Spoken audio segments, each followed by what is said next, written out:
بسم اللہ الرحمن الرحیم۔ دوستوں، میں ڈاکٹر شعیب شاہد امریکہ سے آپ سے کمیونیکیٹ کر رہا ہوں۔ دیکھیے، انسانی زندگی میں ہر لمحہ بڑا امپورٹنٹ ہوتا ہے، یہ بار بار نہیں آتا، اور باشعور قومیں اپنے مختلف جو خوبصورت دن ہیں ان کو مناتے ہیں، خوشی غمی کے دن۔ لیکن اس کے ساتھ ساتھ جو قومیں سٹیپ بائی سٹیپ ترقی کی راہ پر آئی ہوں، وہ اپنے ان محسن کو کبھی نہیں بھلا سکتی جس نے کہ اس خطہ میں یعنی کہ انڈو پاک میں ایک پاکستان کا تصور لے کر آئے، جناب قائد اعظم رحمۃ اللہ علیہ، جن کا آج کا یوم ہے۔ میں اسی کی نسبت سے آج سے بات چیت کر رہا ہوں کہ ہمیں آج کے دن اپنا سیلف انالیسس کرنا ہوگا، دیکھنا ہوگا کہ وہ کیا تھے، انہوں نے کس لیے اور کیا کچھ کیا، اور آج ہم اس کی نیگیٹو سائڈ پر چلے گئے تو اس کی وجوہات کیا ہیں۔ تو کہنے کا مطلب ہے آج کا دن سبق سیکھنے کا ہے، یہ نہیں کہ صرف جھنڈیاں لگا کر یا آرمی کے لوگوں کو چینج کر کے جی دن منا لیا، سلوٹ لے لیا۔ نو، ہر باشعور انسان جو بھی ہمارا شہری ہے اس کو دیکھنا چاہیے کہ دراصل یہ چند ہی لوگوں کا کام نہیں ہوتا کہ ملک کو چلانا، سیاسی عمل میں ایکٹیو ہونا۔ No, you are a part of it. تو جو قومیں پارٹیسپیٹ کرتی ہیں اپنے اچھائی برائی کے لیے، تو وہاں کے لیڈر بھی اسی طرح ایکٹیو ہوتے ہیں، کیونکہ وہ جواب دہ ہوتے ہیں۔ جہاں قومیں سوئی رہیں تو وہاں یہی انجام ہوتا ہے کہ ایک کے ہاتھ میں طاقت آگے تو ڈگڈگی بجاتا رہتا ہے اور کسی نہ کسی طریقے سے لوگوں پر حاوی رہتا ہے۔ تو آج کا یہ جو دن ہے اس کا اگر آپ انالیسس کریں تو عام آدمی کی سوچ کے لیے میں یوں عرض کروں گا کہ یہ ایک ڈرامہ رچایا گیا، اور آج کا دن جو ہے ہمیں اس طریقے سے سوچنا چاہیے۔ یہ اینڈ آف دا ایئر ہے، کئی ایک ہمارے یہ جو ہوں گے بڑے میڈیا کے نکالی کرنے والے نئے سال کے چکر میں، روشنیوں ملاپ اور خوشیوں کے دن منانے کے چکر میں وہ یہ بھول گئے ہیں کہ یہ ہمارے لیے یہ یوم سیاہ اور یوم سال 22 ہمارا سیاہ سال ہے ہمارے، یعنی کہ عبرت، عزت اور ہمارا مقام جو ہے، ہم ذلت گہرائی میں چلے گئے، تو ہمیں بجائے وہ منانے کے ہمیں یہ دیکھنا چاہیے کہ یہ یوم سیاہ اور یوم یہ جو سیال ہمارا جو سال ہے وہ کس طریقے سے گزرا۔ تو بجائے خوشی منانے کے ہمیں افسوس، غم اور اپنی آنکھیں کھولنی چاہیے کہ یہ خوشی منانے کا دن نہیں ہے، بلکہ ہمیں پرکھنا چاہیے کہ ہم کس طریقے سے اس نہج پر پہنچے۔ ہمارے ملک کو اتنا نقصان پہنچا ہے کہ اتنا انڈیا نے نہیں کیا ہوگا، اتنے غیر لوگوں نے نہیں کیا ہوگا، جتنے ہمارے ہی لوگوں نے اپنے آپ کو غزات کی خاطر ملک کو ٹکڑے ٹکڑے کر کے رکھ دیا ہے، اور ہم تنزلی کی صورت میں ہیں۔ ہم در در لوگوں کے بھیک مانگتے پھر رہے ہیں۔ ہمارا ایک مقام تھا، نو مور کی سزا یہ ملی کہ اب وہ جو پہلے تمام چیزیں ان کنٹرول تھیں ہمارے ملک میں، ہماری افواج کے کنٹرول میں تھیں، آج پھر واپس وہی آ گئے ہیں مختلف قسم کی پی ٹی پی کے لوگ، جو ہمارے لوگوں کو ذلیل و خوار کر رہے ہیں، شہید کر رہے ہیں۔ بیچاری آرمی کے لوگوں کو اس طریقے سے دوچار ہونا پڑ رہا ہے۔ تو دیکھنا یہ ہے کہ آخر کیا وجہ تھی کہ بالکل وہ افغانستان جو ہمارے انڈر تھا، اب وہ اسی میں سے ان لوگوں کی پشت پناہی کر رہا ہے جن کے لیے ہم نے اتنا سال لڑائی لڑی۔ تو یہ تمام چیزیں آنکھیں کھولنے کے لیے ہیں کہ وہ کن لوگوں سے آپ نے دوبارہ ملاپ کیا جس کے رزلٹ میں انہوں نے آپ کو کھوکھلا کرنے کے لیے نئے طریقے اڈاپٹ کیے ہیں، اور ہم خاموش بیٹھے ہیں۔ اگر اس چیز کو نفسیاتی طور پر اگر میں انالیسس کرنا چاہوں تو یہ ایک اسٹیج ڈرامہ ہے۔ یہ اس کا جو پروڈیوسر ہے، خالق ہے، وہ ایک اس میں اس کے ڈائریکٹر بھی ہیں، کردار بھی ہیں، اور ہم نے دیکھنا ہے کہ کس کس شخص نے کس کس طریقے سے کیا کیا رول ادا کیا۔ اس کا پروڈیوسر جناب آپ کے جرنیل صاحب ہیں، جس نے کہ یہ چیز پروڈیوس کی، کیونکہ ہمارے ملک میں چاہے کچھ بھی ہو، آرمی کے جو لوگ ہیں وہ قوم کو مضبوط ہونے ہی نہیں دیتے۔ انہیں ہر ایک کی جس قسم کے ہمارے سیاسی لوگ ہیں ان کی کمزوریوں کو پتہ ہے، تو ان کی فائلیں ان کے پاس ہوتے ہیں، کسی کو اوپر کرنا ہو، نیچے کرنا ہو، باہر کرنا ہو، حکومت گرانی ہو، تو اس طریقے سے اگر وہ 2/3 میجورٹی حکومت نہ ہو تو ان کے ہاتھ میں کھیل ہوتا ہے، کسی کو پیسے دیے بٹھا دیے، چل بھائی ایم کیو ایم تم ادھر نکل جاؤ، باپ ادھر نکل جائیں، وہ جی فلانی پارٹی جو ہے وہ ادھر نکل جائے. تو کہنے کا مطلب ہے کیا قائد اعظم رحمۃ اللہ علیہ نے اس قسم کی پالیسی کی تھی یا اس قسم کی پالیٹکس کی تھی. آپ کی جو پولیٹیکل پارٹی تھی اس کا نام تھا مسلم لیگ. اس وقت کی مسلم لیگ اور آج کی مسلم لیگیوں میں آپ اگر دیکھیں ان کا قوم تھا یونٹی فیتھ اور ڈسپلن، جس پر اکٹھا کر کے قوم کو ایک اسٹیج پر لے آئے. آج کی جو مسلم لیگ ہے نون میم شین کا پتہ نہیں کتنی کچھ ہے اور نکلتی رہیں گی، کیونکہ ہر ایک کے اپنے مفادات ہیں، اپنے ٹولہ بناتے ہیں. وہ جو چھوٹے چھوٹے گروپ ہوتے ہیں بڑوں سے مل کر تو حکومتوں کو گراتے گراتے اور اپنے مفادات کے چکر میں کبھی مضبوط نہیں ہونے دیتے. تو اس چیز کو مد نظر رکھتے ہوئے ان کا کام تھا یونٹی فیتھ اور ڈسپلن.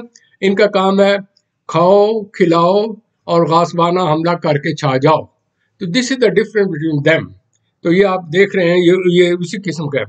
اب یہ دیکھیں کہ کس طریقے کی رات کی تاریکیوں میں یہ ملتے رہے اور یہ جناب آرمی کے بڑے ڈسپلن آرگنائزڈ جرنیل صاحب جنہیں ایکسٹینشنیں بھی ملتی رہیں، ان کو اب بھی وہ شوق پورا نہیں ہوا تو انہوں نے کس طریقے سے بیک ڈور سے اسی کشتی کے اندر سوراخ کر کے اسی چلتی ہوئی گورنمنٹ کو ختم کر کے کن لوگوں کو لے آئے.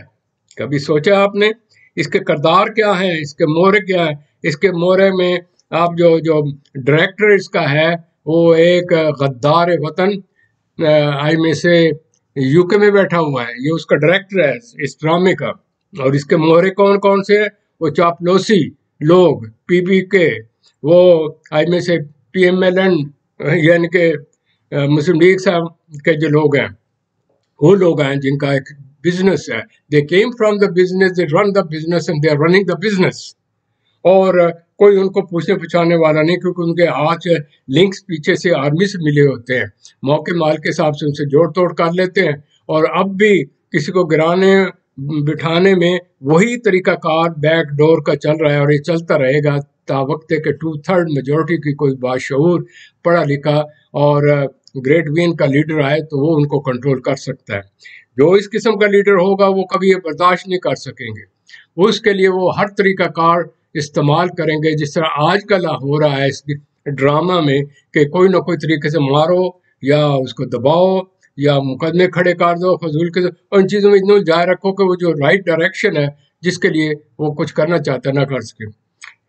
غضب خدا کا یہ ہے، یہ جو گورنمنٹیں بنتی ہیں یہ عوام کے لیے بنتی ہیں، سیاسی لیڈروں کو نہیں بنتی.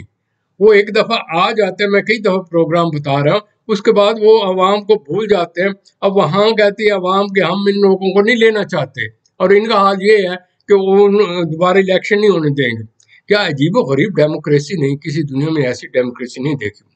پھر اس کے بعد آپ یہ دیکھیں کہ قائدین دیکھیں ان کے، اور یہ ایم کیو ایم کی چلاکیاں دیکھیں، وہ مولانا صاحب کی ڈرامہ بازی دیکھیں، جوڑ توڑ ان کے پیچھے خاندان سے سلسلہ چلا آ رہا ہے. تو جب تک ان کو کرسی نہیں ملی انہیں ایک لمحہ چین نہیں آیا. یہ فتویٰ، یہ بات، اور ماشاء اللہ بارش ہو کر اس انداز سے گفتگو کرتے ہیں کہ خدا کی پناہ. صرف یہاں پر ہی بات ختم نہیں ہوتی کہ یعنی کہ ان کا یہ ہوتا ہے کہ لوگوں کو کرش کرنے کے لیے ہر طریقہ استعمال کرو. صحافت کی آزادی ہوتی تھی، لوگ کہتے تھے، بیان کرتے تھے. یہاں یہ ہے کہ جو آپ کے راستے میں آیا مٹا دو، چاہے اس کو اٹھا دو، چاہے مروا دو، چاہے وہ بعض اوقات اتنے آپ کے اچھے اچھے رائٹر لیڈر وہ باہر بیٹھے ہوئے ہیں جو قوم کا درد رکھتے تھے، مثلا ڈاکٹر معید پیر صاحب، صابر شاکر، اس قسم کے بہت سے لوگ ہیں. تو وہ لوگ اس ڈر کے مارے کہ ان کا انجام وہی نہ ہو جو کہ بیچارے ان کے اپنا ہوا ہے ان کے دوست کا. تو کہنے کا مطلب یہ اس قسم کی پکڑ دھکڑ ہے، مارو قوم کو. اب اینڈ ریزلٹ اس کا پتہ کیا ہو رہا ہے کہ جب جو آپ آرمی ہو وہ بجائے اپنی انٹرنل بارڈروں پر ٹیک کیئر کرنے کے انہوں نے اس میں ایکٹیو پارٹیسپیشن کی آپ کے ملک میں. میں اس لیے کہہ رہا ہوں یہ یوم یہ سال سیاہ ہے. تو انہوں نے کیا کیا کہ وہ جو آپ کے آئی ایس آئی کے صاحب تھے بجائے وہ ان چیزوں کو ہینڈل کرتے جس طریقے سے پیچھے چلا آ رہا تھا، جو ہی وہ فیض صاحب وہ ایک طرف ہوئے زبردستی کیا کہ ان کی شان میں فرق ہو رہا تھا کہ یہ حق کی بات کرتے ہیں یا ان کے عمران خان کے ساتھ کیوں نہیں. جب سے وہ صاحب آئے ہیں اس وقت سے یہ آپ دیکھیں آپ کے بارڈرز کا کیا حال چال ہے. کہنے کا مطلب یہ ہے اگر آپ اپنی انرجی بجائے اپنی قوم بنانے کے اور ان اپنے فرائض انجام کرنے کے اس پالیٹکس میں اپنی انرجی استعمال کریں گے تو اس کا اینڈ رزلٹ یہی ہونا تھا اور یہ ہو رہا ہے. تو یہ جو یوم سیاہ ہے یا یہ جو 220 کا ایئر ہے یہ آپ کے ہسٹری میں لکھا جائے گا کہ یہ ایسا بھیانک سال تھا جس میں کہ حق اور سچ کو جھوٹ نے اس طریقے سے اوپر کر لیا. اسے کہتے ہیں غاصبانہ حملہ کرنا. میں نے اگر اس کا ٹائٹل آپ دیکھیں تو اس میں آپ کو میں نظر آئے گا کہ یہ جس طرح ہوتا ہے نا ایک جونک اپنا خون چوستی ہے اس طریقے سے لوگ چوس رہے ہیں. اور خدا کے لیے یہ سوچیں کہ اگر ان میں ذرا برابر بھی اس عقل و شعور ہو یعنی کہ عقل و شعور تو انہوں نے استعمال کرنا ہے نا اپنے ہی بنا رہے ہیں قانون بنا لیے خود ہی یعنی کہ مجرم خود ہی اپنے قانون بنا رہے ہیں خود ہی اس پر عمل کرا کے خود ہی سارے پاک صاف ہو رہے ہیں. ان کا مقصد تو آنے کا یہ ہے کہ ہم نے اور کتنا کس طریقے سے نکالنا ہے.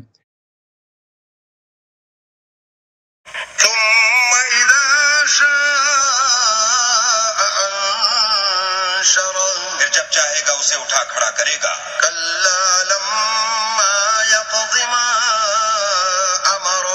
کوئی شک نہیں کہ اللہ نے اسے جو حکم دیا اس نے اس پر عمل نہ کیا.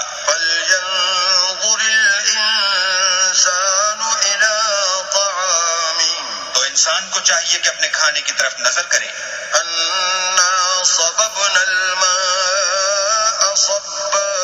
بے شک ہم ہی نے پانی برسایا.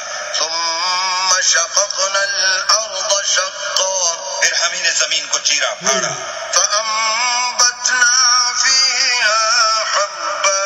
پھر ہم ہی نے اس میں اناج اگایا. اور انگور اور ترکاری. اور زیتون اور کھجوریں. اور گھنے گھنے باغ. اور میوے اور چارہ.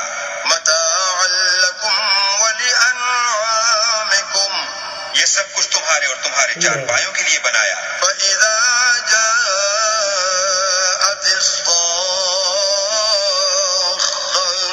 تو جب قیامت کا غل مچے گا.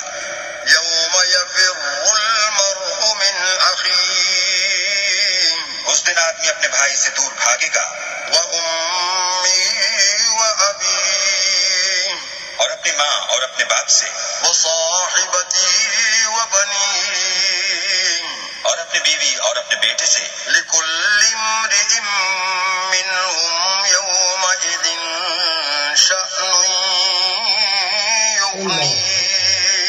ہر شخص اس روز ایک فکر میں ہوگا جو اسے مصروفیت کے لیے بس کرے گا.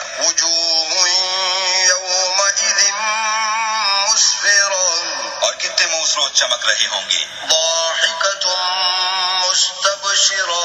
خنداں و شاداں یہ نیکوکار ہیں.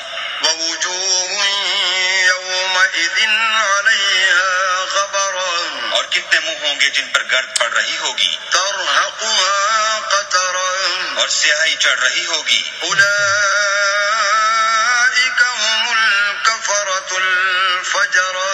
یہ کفار بدکار ہیں.